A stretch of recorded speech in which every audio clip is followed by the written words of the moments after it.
brought to you by Palvi Agrico. आता शेतीसाठी जे काही लागणार ते घरपोच मिळणार, तेही मोबाईलच्या एका क्लिकवर. अजित पवारांनी मृत्यूपूर्वी विमानातून शेवटचा फोन कॉल कुणाला केला होता याबद्दलची माहिती आता समोर आली आहे.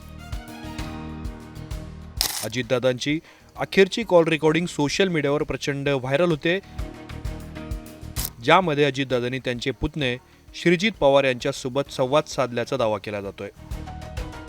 निधन होण्याच्या काही मिनिटांच्या आधी अजित पवारांनी फोन करून पुतण्यासोबत काय चर्चा केली होती याचा व्हायरल ऑडिओ क्लिपमधून खुलासा झालाय. हॅलो. अरे बाबा, दिगंबर दुर्गाडे गेले अनेक वर्ष माळी समाजाचा माणूस, अख्ख्या जिल्हा बँकेचा चेअरमन मी केलेला आहे, अख्ख्या जिल्हा बँकेचा. ही बँक तर एवढी तुम्हाला माहिती नसतं, काही नसतं. काहीतरी आम्ही पण सगळ्या जाती धर्माला बरोबर घेऊन जातो बाळा. आहे दादा, म्हणजे मला जे वाटलं ते मी तुमच्यासाठी नाही सांगितलं. मान्य फक्त आहे, मला काहीच नाही. परंतु त्याच्या तसं नाही. माझा आज आपण प्रामाणिक हेतू आता आपल्याला मदत अहो व्हावी म्हणून. बरोबर आहे, परंतु त्याच्यात माळी समाजाला मी जिल्हा परिषदेची उमेदवारी आता सुप्या गटातनं दिलेली आहे. ओके. तिथं ओबीसीच रिझर्वेशन होतं, बाकीच्यांनी दिलं नाही. तर पक्षाने दुसरेच दिलेले. अशा पद्धतीनं आपण केलेलं आहे.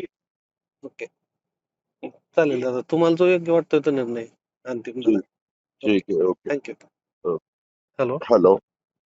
अरे बाबा, दिगंबर दुर्गाडे गेले अनेक वर्ष माळी समाजाचा माणूस, अख्ख्या जिल्हा बँकेचा चेअरमन मी केलेला आहे, अख्ख्या जिल्हा बँकेचा. ही बँक तर एवढी तुम्हाला माहिती नसतं, काही नसतं. काहीतरी आम्ही पण सगळ्या जाती धर्माला बरोबर घेऊन जातो बाळा. आहे दादा, म्हणजे मला जे वाटलं ते मी तुमच्यासाठी नाही सांगितलं. मान्य फक्त आहे, मला काहीच नाही. परंतु त्याच्या तसं नाही. माझा आज आपण प्रामाणिक हेतू आता आपल्याला मदत अहो व्हावी म्हणून. बरोबर आहे, परंतु त्याच्यात माळी समाजाला मी जिल्हा परिषदेची उमेदवारी आता सुप्या गटातनं दिलेली आहे. ओके. तिथं ओबीसीच रिझर्वेशन होतं, बाकीच्यांनी दिलं नाही. तर पक्षाने दुसरेच दिलेले. अशा पद्धतीनं आपण केलेलं आहे. ओके, चालेल दादा. तुम्हाला जो योग्य वाटतोय तो निर्णय अंतिम झाला. ठीक आहे, ओके. थँक्यू.